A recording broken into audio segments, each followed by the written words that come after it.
Welcome to the Deep Dive, where we take a stack of your sources and, well, we unpack the most important nuggets of knowledge. Think of it as your shortcut to getting up to speed. We try to pull out the surprising facts, maybe add just enough humor to keep things interesting. Today, we're diving into some excerpts from Myth and Meaning by Claude Lévi-Strauss. We've got the foreword, a publisher's note, and Chapter 1, The Meaning of Myth and Science. Right. And our mission really is to cut through some of the, the complexity that can sometimes surround Levi-Strauss. He can seem a bit daunting. That's right. But this volume, Myth and Meaning, is actually remarkably accessible. So we want to get to the core ideas here and see what his life's work on myth tells us. Not just about old stories, but about the human mind itself. How we structure things. Exactly. How we find structure, how we relate to the world, how we try to find meaning, order, which of course ties right into exploring religious thought and narratives too. Okay, great.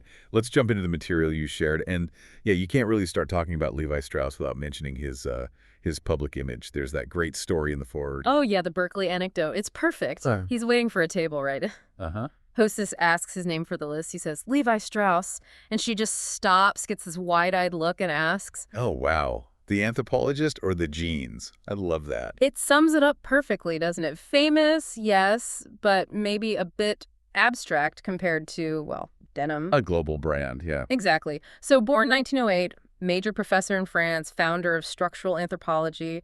But there was always this kind of dual perception of him. The foreword mentions it using that Woody Allen analogy. Oh, right. The two lions. Head of a lion, body of a lion. But not the same lion. So you've got the head lion, that's the cold, analytical, rigorous, structuralist guy. Yeah, the brainy one. But then there's the body lion, the passionate poet, the introspective writer of Tristes Tropiques, maybe less known. Perhaps less appreciated sometimes, yeah.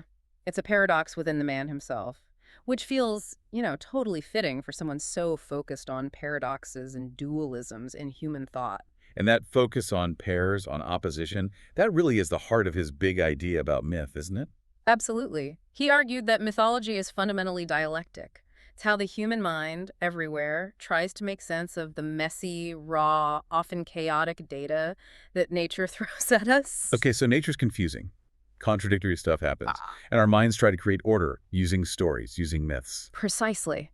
But here's the catch. This attempt, he said, inevitably traps our imagination in a web of dualisms.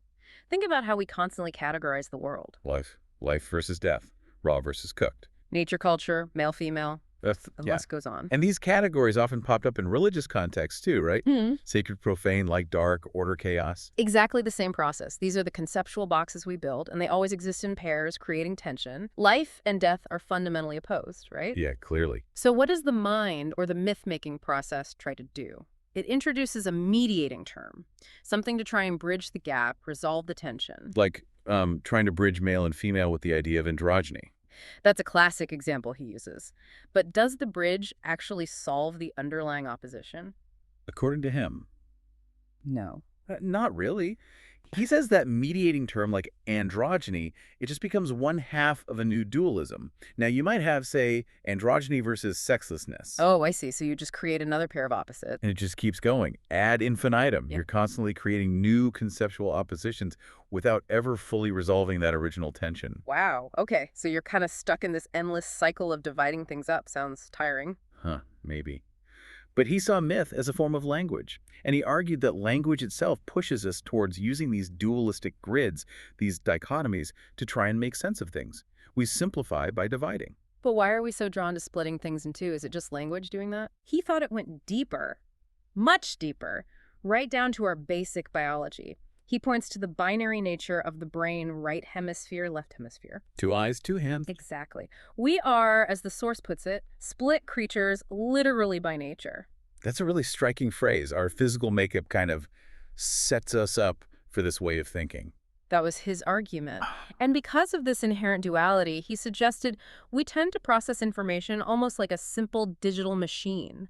The most efficient way seems to be dividing things in half again and again, asking questions that at their root boil down to yes or no. You could definitely see that kind of binary logic in, say, religious laws or cosmology sometimes.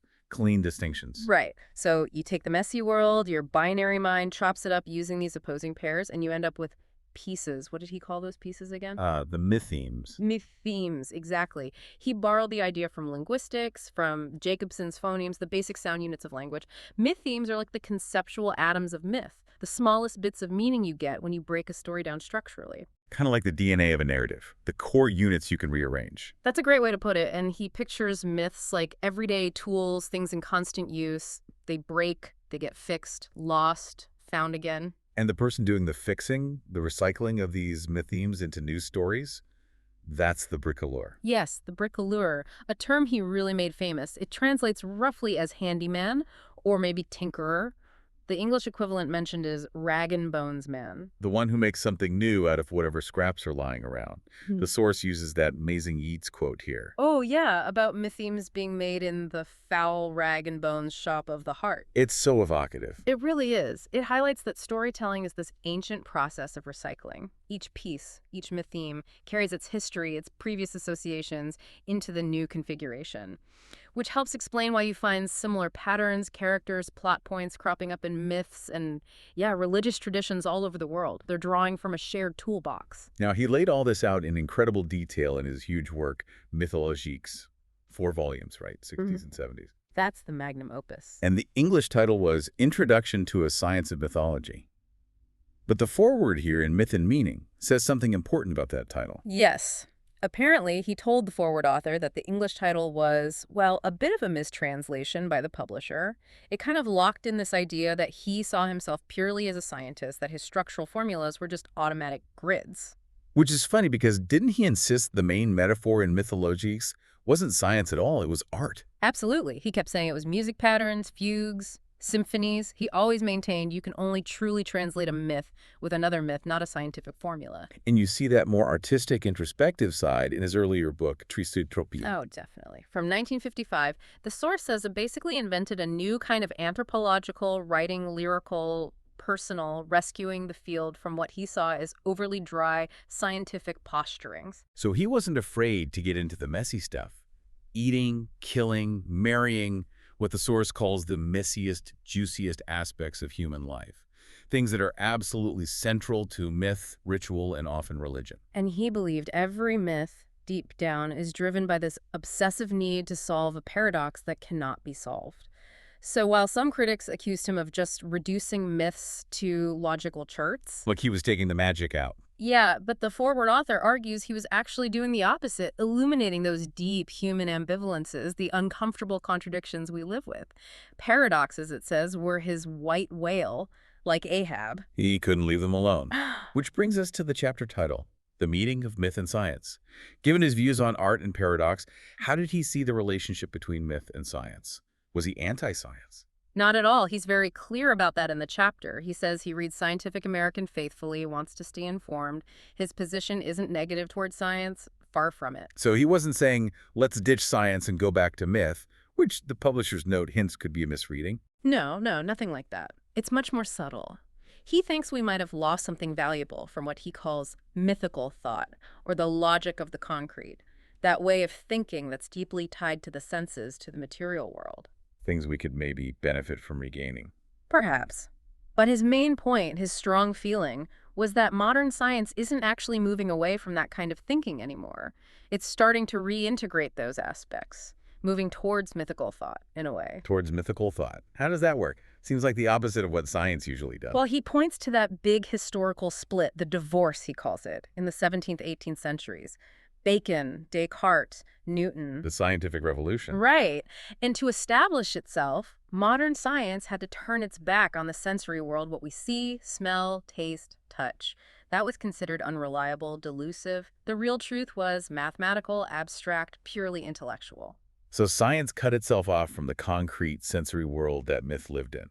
Pretty much. And he admits that separation was probably necessary for science to develop its methods. But what he sees happening in contemporary science is that it's starting to bridge that gap again. It's finding ways to show that sensory data does have meaning, does have truth, and can be explained objectively. Okay, can you give an example from the text? This is where it gets really interesting. Yeah, one example he uses is chemistry. Chemistry can now explain why certain smells or tastes feel similar to us based on the chemical structures involved. It gives an objective basis to our subjective sensory experience. Ah, so science is finding the underlying structure for what we thought was just personal sensation. Exactly. And another, maybe even more powerful example he gives is the neurophysiology of vision, how our brains process sight. Okay. This, he says, offers a potential answer to that ancient philosophical puzzle. Where do abstract ideas like a perfect circle or a straight line come from? Are they innate, like Plato thought? Or purely from experience, the blank slate idea? Right, the old nature versus nurture debate for ideas. And neurophysiology suggests it's neither, or maybe both. It's in the structure of our nervous system. Our brains actually have cells specialized to detect edges, angles, lines. Wow. So the idea isn't purely out there or purely in us from birth. It arises from the biological machinery that mediates between our mind and the world. For Lévi-Strauss, this is science revealing the structural basis of how we perceive and conceive. It connects right back to his core idea about our split nature-influencing thought. That's fascinating. Science actually showing the physical roots of abstract thought. And you mentioned earlier this focus on structure was really personal for him. Deeply personal. He suggests something in his own mind made him likely to be a structuralist from, like, day one. Is this the story about him as a toddler? Yeah, it's practically his own origin myth. He told his mother he could read shop signs, boulanger, baker, boucher, butcher. But he couldn't actually read. No, but he'd figured out they looked similar at the start, that boo sound and shape.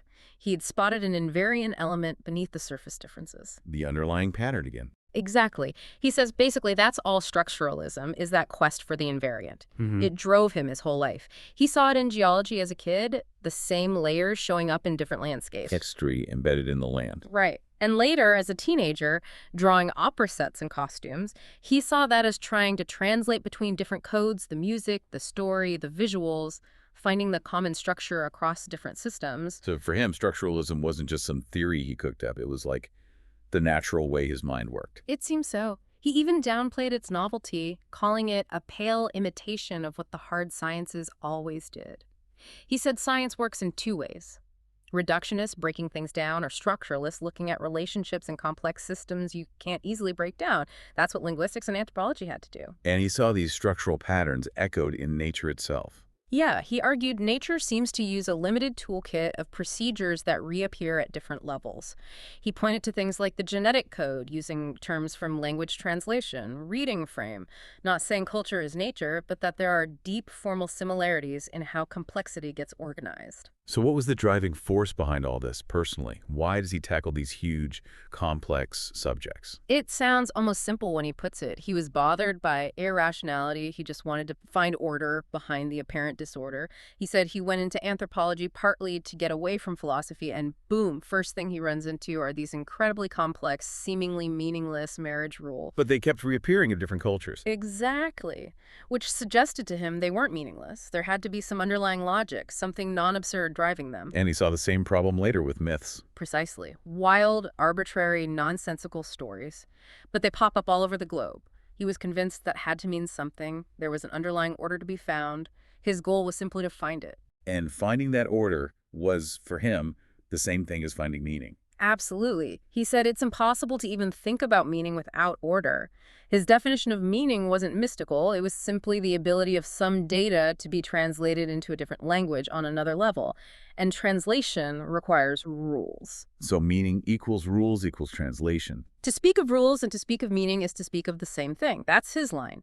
And he saw all human thought science, art, myth as introducing some kind of order. And this is where he makes that connection to the universe itself. Yes, this is such a key takeaway, that quote from page 13.